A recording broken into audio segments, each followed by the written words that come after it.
എക്സാമിന് വരാത്ത ന്യൂ ടോപ്പിക്കായിരുന്നു.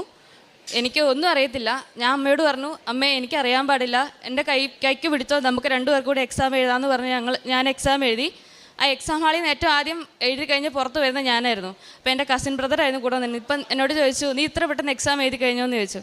ഞാൻ പറഞ്ഞു, അമ്മ എൻ്റെ കൂടെ ഉണ്ടായിരുന്നു, ഞാൻ എക്സാം എഴുതി. ജില്ലയിലെ ചെമ്പോടോ ഇടവകയിൽ നിന്നാണ് വരുന്നത്. ഞാനിവിടെ ആദ്യമായിട്ട് വരുന്നത് 2022 മാർച്ചിലാണ്. ഞാൻ എൻ്റെ പപ്പയുടെ കൂടെ ഉടമ്പടി എടുക്കാനായിട്ടാണ് വന്നത്. അത് കഴിഞ്ഞിട്ടാണ് ഞാൻ ജർമ്മൻ ഭാഷ പഠിക്കാനായിട്ട് പോകുന്നത്. ജർമ്മൻ ഭാഷ പഠിച്ച് ഞാനൊരു ആവറേജ് സ്റ്റുഡൻ്റാണ്. അപ്പം ജർമ്മൻ ഭാഷ പഠിക്കാമെന്ന് പറഞ്ഞാൽ എനിക്ക് ഭയങ്കര ബുദ്ധിമുട്ടായിരുന്നു. ഞാൻ ചെന്നപ്പം ഞാൻ മാത്രമേ അവിടെ നേഴ്സായിട്ടുണ്ടായിരുന്നുള്ളൂ. ബാക്കി എല്ലാവരും +2 കഴിഞ്ഞ കുട്ടികളായിരുന്നു. എനിക്ക് അവരുടെ കൂടെ മേക്കപ്പ് ചെയ്ത് എടുക്കാൻ പറ്റുന്നില്ലായിരുന്നു. ഞാൻ എഴുതുന്ന എക്സാമൊക്കെ എനിക്ക് വളരെ മാർക്ക് കുറവായിരുന്നു. അപ്പോൾ എനിക്ക് ഭയങ്കര സങ്കടമായി. ഞാൻ വിളിച്ചിട്ട് പറഞ്ഞു, എനിക്ക് പറ്റില്ല, എനിക്ക് ജർമ്മൻ പഠിക്കാൻ പറ്റത്തില്ല, ഞാൻ നിർത്തി പോരാന്ന് പറഞ്ഞു. അപ്പോൾ പറഞ്ഞു, നീ അമ്മ മാതാവിൻ്റെ അടുത്ത് പോയതല്ലേ, എൻ്റെ കൂടെ ഉടമ്പടി എടുക്കാൻ വന്നതല്ലേ, അമ്മ നോക്കിക്കോളും, ഒന്നും പേടിക്കാനില്ല എന്ന് പറഞ്ഞ് അങ്ങനെ എന്നെ സമാധാനിപ്പിച്ചു. അപ്പോൾ അങ്ങനെ ഞാൻ ഉടമ്പടി അത് കഴിഞ്ഞ് ഞാൻ B2 വരെ ഫുള്ള് പഠിച്ചു കഴിഞ്ഞു. അത് കഴിഞ്ഞ് ഞാൻ ഫസ്റ്റ് എക്സാം എഴുതാൻ പോയത് പപ്പയുടെ കാശ് രൂപം വെച്ചിട്ടാണ്. ഗോവയെ വെച്ചിട്ടായിരുന്നു എക്സാം. ഞങ്ങൾ കുറേ പേര് പോയതിൽ ഞാനും ഒരു കുട്ടിയും മാത്രം ഒരു മൊഡ്യൂൾ പാസ്സായി, വേറെ ആരും ഒന്നും പാസ്സായില്ല. അപ്പോൾ എനിക്ക് മനസ്സിലായി, ഇനി ഞാൻ സ്വന്തമായിട്ട് ഉടമ്പടി എടുക്കണം, എന്നിട്ട് വേണം ഇനി എക്സാം എഴുതാൻ പോകാമെന്ന്. അങ്ങനെ ആ ഒരു മൊഡ്യൂൾ പാസ്സായി. പിന്നെ ഞാൻ 2-3 എക്സാം എഴുതി. ഉടമ്പടി കാശുരൂപവും കൈ പിടിച്ച് നെറ്റി തൈലം പൂശി എക്സാം ഹാളിൻ്റെ പുറത്ത് ഞാൻ ഉപ്പ് വിതറിയൊക്കെയാണ് ഞാൻ എക്സാം എഴുതാൻ പോയത്. പക്ഷേ 2-3 പ്രാവശ്യം എഴുതിയിട്ടും എനിക്ക് ഒരു മൊഡ്യൂൾ പോലും കിട്ടിയില്ല. അപ്പോൾ ഞാൻ ഇങ്ങനെ അമ്മയോട് സങ്കടത്തിൽ പറഞ്ഞു, ഞാൻ ഉടമ്പടി എടുത്തില്ലേ, എല്ലാം കൃത്യമായിട്ട് ചെയ്യുന്നില്ലേ, പിന്നെ എന്താ എനിക്ക് കിട്ടാത്തത്. അപ്പോൾ എൻ്റെ മനസ്സിൽ ഇങ്ങനെ തോന്നി, ഇപ്പോൾ ഉടനെ തന്നെ ഉടമ്പടി എടുത്ത് അപ്പം തന്നെ പുതുക്കുന്നതിന് മുന്നേ നിനക്ക് കിട്ടിക്കഴിഞ്ഞാൽ ചിലപ്പോൾ നീ ഉടമ്പടി അവിടെ നിർത്തിയിട്ട് പോവില്ല, ഇനി ഉടമ്പടിയിലേക്ക് മുന്നോട്ട് പോവില്ലല്ലോ എന്ന് അങ്ങനെ എൻ്റെ മനസ്സ് തോന്നി. അപ്പോൾ എനിക്ക് ഉള്ളിലൊരു ധൈര്യമായി. ഞാൻ വീണ്ടും എക്സാമിന് പ്രിപ്പയർ ചെയ്തു. എനിക്ക് റൈറ്റിങ്ങിൻ്റെ മൊഡ്യൂൾ മാത്രമായിട്ട് ഞാൻ എടുത്തു. റൈറ്റിങ്ങിൻ്റെ മൊഡ്യൂളിന് വേണ്ടി ഞാൻ കൊച്ചിയിൽ എക്സാമിന് ചെന്നപ്പോൾ ഉണ്ട് പുതിയ ടോപ്പിക്ക്, ഇതുവരെ എക്സാമിന് വരാത്ത ന്യൂ ടോപ്പിക്കായിരുന്നു. എനിക്ക് ഒന്നും അറിയത്തില്ല. ഞാൻ അമ്മയോട് പറഞ്ഞു, അമ്മേ എനിക്കറിയാൻ പാടില്ല, എൻ്റെ കൈക്ക് പിടിച്ചോ, നമുക്ക് രണ്ടുപേർക്കും കൂടെ എക്സാം എഴുതാമെന്ന് പറഞ്ഞ് ഞാൻ എക്സാം എഴുതി. ആ എക്സാം ഹാളിൽ നിന്ന് ഏറ്റവും ആദ്യം എഴുതി കഴിഞ്ഞ് പുറത്ത് വരുന്ന ഞാനായിരുന്നു. അപ്പോൾ എൻ്റെ കസിൻ ബ്രദറായിരുന്നു കൂടെ നിന്ന്. ഇപ്പം എന്നോട് ചോദിച്ചു, നീ ഇത്ര പെട്ടെന്ന് എക്സാം എഴുതി കഴിഞ്ഞോ എന്ന് ചോദിച്ചു. ഞാൻ പറഞ്ഞു, അമ്മ എൻ്റെ കൂടെ ഉണ്ടായിരുന്നു, ഞാൻ എക്സാം എഴുതിയിട്ട് പോകുന്നെന്ന് പറഞ്ഞു. ഞാൻ ഒട്ടും വിചാരിച്ചില്ല ആ എക്സാം എനിക്ക് പാസ്സാവുമെന്ന്. അതുകൊണ്ട് തന്നെ ഞാൻ അടുത്ത ദിവസം തന്നെ ഒരു ഹോസ്പിറ്റലിൽ നേഴ്സായിട്ട് വർക്ക് ചെയ്യാൻ വേണ്ടി ജോയിൻ ചെയ്തു.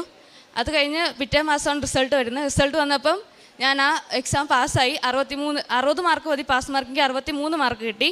അപ്പോൾ എനിക്കൊരു കോൺഫിഡൻസ് ആയി. അപ്പോൾ ഞാൻ അടുത്ത മാസങ്ങൾ തന്നെ ബാക്കിയുള്ള 2 മൊഡ്യൂൾ എഴുതാനുള്ള ലേസനും സ്പ്രഹനും, അതായത് റീഡിങ്ങും സ്പീക്കിങ്ങിനും ഉള്ള ഡേറ്റ് എടുത്തു. അത് രണ്ടും ഒരുമിച്ച് ട്രിവാൻഡ്രത്ത് തന്നെയാണ് എടുത്തത് എക്സാം എഴുതാനായിട്ട്. അപ്പം ആ എക്സാം എഴുതിയപ്പോൾ എനിക്ക് കുഴപ്പമില്ലായിരുന്നു, ഈസി ആയിരുന്നു. ഞാൻ വിചാരിച്ച് ഞാൻ ജയിക്കുമെന്ന്. പക്ഷേ റിസൾട്ട് വന്നപ്പം എനിക്ക് 2 മൊഡ്യൂളും കിട്ടിയില്ല, 2ലും തോറ്റുപോയി. അപ്പോൾ എനിക്ക് സങ്കടമായി. കാരണം ഞാൻ പ്രതീക്ഷിച്ചിരുന്നു, കാരണം എക്സാം എളുപ്പമായിരുന്നു. അപ്പം ഞാൻ ഇങ്ങനെ മനസ്സ് വിചാരിച്ചു, എളുപ്പമുള്ള എക്സാം എഴുതി കഴിഞ്ഞാൽ ഞാൻ വീണ്ടും വിചാരിക്കില്ല എൻ്റെ കഴിവുകൊണ്ടാണ് എനിക്കത് കിട്ടിയെന്ന്. അപ്പം ഞാൻ വീണ്ടും പിറ്റേ മാസം തന്നെ അതിനുള്ള എക്സാമിന് ഡേറ്റ് എടുത്ു. അത് എഴുതി. ഞാനും എൻ്റെ ഹോസ്പിറ്റലിൽ തന്നെ വർക്ക് ചെയ്യുന്ന ഒരു ആളും കൂടിയായിരുന്നു എനിക്ക് സ്പീക്കിങ്ങിന് കിട്ടിയത്. എനിക്ക് തോന്നുന്നില്ല അതിന് മുന്നത്തെ പ്രാവശ്യം ഞാൻ നന്നായിട്ട് പെർഫോം ചെയ്തായിരുന്നു സ്പീക്കിങ്ങിന്. പക്ഷേ എനിക്കിത് ഈ ലാസ്റ്റ് എഴുതിയ എക്സാമിന് അത്ര പെർഫോം ചെയ്യാൻ പറ്റിയില്ല. അപ്പം ഞാൻ വിചാരിച്ചു അത് പോയി, എനിക്ക് കിട്ടൂല എന്ന് വിചാരിച്ചു. പക്ഷേ റിസൾട്ട് വന്നപ്പം ആ എക്സാം ഞാനും പാസ്സായി. എൻ്റെ കൂടെ ഇരുന്ന ആൾ എന്നെക്കാളും മോശമായിട്ടായിരുന്നു പെർഫോം ചെയ്തത്. ഞാൻ പ്രാർത്ഥിച്ചിരുന്നു, ഞങ്ങൾ 2 പേരും പാസ്സാവണമെന്ന് ഞാൻ പ്രാർത്ഥിച്ചിരുന്നു. അത് ഞങ്ങൾ 2 പേരും പാസ്സായി. അങ്ങനെ ഞാൻ B2 ഫുൾ കംപ്ലീറ്റ് ചെയ്തു. അത് കഴിഞ്ഞപ്പോഴാണ് അടുത്ത ടാസ്ക്കായിട്ട് വരുന്നത്, എനിക്ക് ഇൻ്റർവ്യൂ ഉണ്ട്. എൻ്റെ കൂടെയുള്ള എല്ലാവർക്കും ഇൻ്റർവ്യൂ ഉണ്ടായിരുന്നത് ജർമ്മനിലായിരുന്നു. പക്ഷേ അവരോട് ജസ്റ്റ് സെൽഫ് ഇൻട്രൊഡക്ഷനും അതേപോലെ എന്തിനാണ് ജർമ്മനിലേക്ക് വരുന്നതെന്ന് മാത്രമേ ചോദിച്ചിട്ടുണ്ടായിരുന്നുള്ളൂ.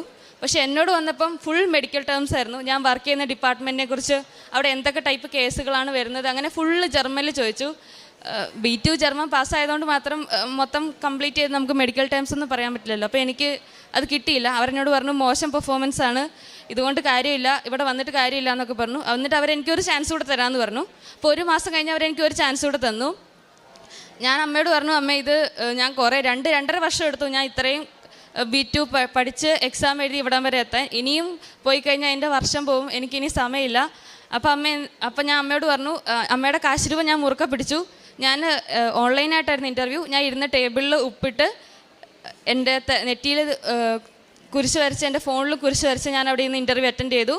എനിക്കറിയത്തില്ല, ഞാനല്ല ഇൻ്റർവ്യൂ അറ്റൻഡ് ചെയ്ത്, എനിക്ക് പറഞ്ഞത് വേറെ ആരോ പറഞ്ഞു തന്നു. ഞാൻ എല്ലാ ഉത്തരങ്ങളും പറഞ്ഞു. അപ്പോൾ എന്നോട് പറഞ്ഞു, ഗ്രേസ് കഴിഞ്ഞ പ്രാവശ്യത്തെ ആളാണ് താനെന്ന് ഞങ്ങൾക്ക് വിശ്വസിക്കാൻ പറ്റുന്നില്ല, നന്നായിട്ടുണ്ട്, ബാക്കി കാര്യങ്ങൾ ചെയ്തോളൂ എന്ന് പറഞ്ഞു. അങ്ങനെ കഴിഞ്ഞ മാസം 26-ാം തീയതി ഞാൻ വിസ ഇൻ്റർവ്യൂവിന് പോയി. അവിടെ പോയപ്പോൾ ഞാൻ ഇതുപോലെ അതിൻ്റെ പുറത്ത് ഉപ്പിട്ട് നെറ്റി തൈലം പൂശി തന്നെയാണ് പോയത്. അത് കഴിഞ്ഞ് ഈ മാസം 7-ാം തീയതി, ഡിസംബർ 7-ാം തീയതി അമ്മയുടെ പ്രദക്ഷിണത്തിന് അതേ ദിവസം എനിക്ക് വിസ അടിച്ച് കയ്യിൽ കിട്ടി. എനിക്ക് 31-ാം തീയതി ടിക്കറ്റാണ്, ഞാൻ ജർമ്മനിക്ക് പോകും. അതേപോലെ എൻ്റെ പ്രേക്ഷിത പ്രവർത്തനങ്ങളായിട്ട് ഞാൻ കൃപാസനം പത്രം ആദ്യം കൊടുത്തുകൊണ്ടിരുന്ന അടുത്ത വീടുകളിലായിരുന്നു. അത് കഴിഞ്ഞിട്ട് ഞാൻ എക്സാമിന് പോകുമ്പം പത്രം കൈ പിടിക്കും. പത്രത്തിൻ്റെ മുകളിൽ ഞാൻ അമ്മയുടെ പ്രദക്ഷിണത്തിൻ്റെ സാക്ഷികളായി ഞങ്ങളെ ഉയർത്തണമെന്ന് എല്ലാ പത്രത്തിൻ്റെയും മേലിൽ കൂടെ ഞാൻ എഴുതി വെച്ചിട്ടുണ്ടായിരുന്നു. അതെന്ന് വെച്ചിട്ടുണ്ടെങ്കിൽ ചിലപ്പോൾ എല്ലാവരും പത്രം വായിക്കത്തില്ല. പത്രം വായിച്ചില്ലേ പോലും എന്തായാലും പേന കൊണ്ട് മേലെ എഴുതി വെച്ചിരിക്കുന്ന എല്ലാവരും ഒന്ന് നോക്കുമെന്ന് എനിക്ക് ഉറപ്പായിരുന്നു. അപ്പം അങ്ങനെയെങ്കിലും ഒരു പ്രാർത്ഥന അത് ആയി വരുമെന്ന് ഞാൻ പ്രതീക്ഷിച്ചു. അതേപോലെ പത്രം കൊടുക്കുമ്പോഴും ഒരു ചേട്ടൻ എന്നോട് പറഞ്ഞു, ഈ പത്രം കൊടുക്കുന്നതിലും നിങ്ങൾ വല്ല ആ മണിപ്പൂർ സംഭവങ്ങളൊക്കെ നടക്കുന്ന സമയത്ത് എന്നോട് പറഞ്ഞു, പത്രം കൊടുക്കുന്നതിലും നിങ്ങൾ മണിപ്പൂരിനെക്കുറിച്ച് എന്തെങ്കിലും നല്ലത് അവർക്ക് ചെയ്യാൻ വേണ്ടി അതിനെക്കുറിച്ച് സംസാരിക്കാനൊക്കെ പറഞ്ഞു. അതൊക്കെ കേട്ടപ്പോൾ എനിക്ക് സന്തോഷമായി. കാരണം അച്ഛൻ പറയാറുണ്ട്, ആരെങ്കിലും നമ്മളെ എതിർത്ത് പറയുമ്പോഴാണ് നമുക്ക് അതിൽ കൂടുതൽ നന്മ കിട്ടുന്നതെന്ന്. അപ്പോൾ ഞാൻ വിചാരിച്ചു അതെനിക്കുള്ളൊരു പ്ലസ് പോയിൻ്റ് ആയിട്ട് തന്നെ ഞാൻ വിചാരിച്ചു. അത് കഴിഞ്ഞ് പിന്നെ ഞാൻ പ്രേക്ഷിത പ്രവർത്തനം ചെയ്യാനായിട്ട് ഞങ്ങളുടെ അടുത്തൊരു വൃദ്ധസദനമുണ്ട്. അവിടെ അമ്മമാരെ കുളിപ്പിക്കാനും അവർ നഖം വെട്ടി കൊടുക്കുക, അവർക്ക് മുടിയൊക്കെ കെട്ടി കൊടുക്കുക, അങ്ങനെയൊക്കെ ചെയ്തിട്ടുണ്ടായിരുന്നു. ഇത്തരം കാര്യങ്ങളാണ് ചെയ്തത്. അമ്മ മാതാവും തിരുക്കുമാരനും തന്ന എല്ലാ ഉപകാരങ്ങൾക്കും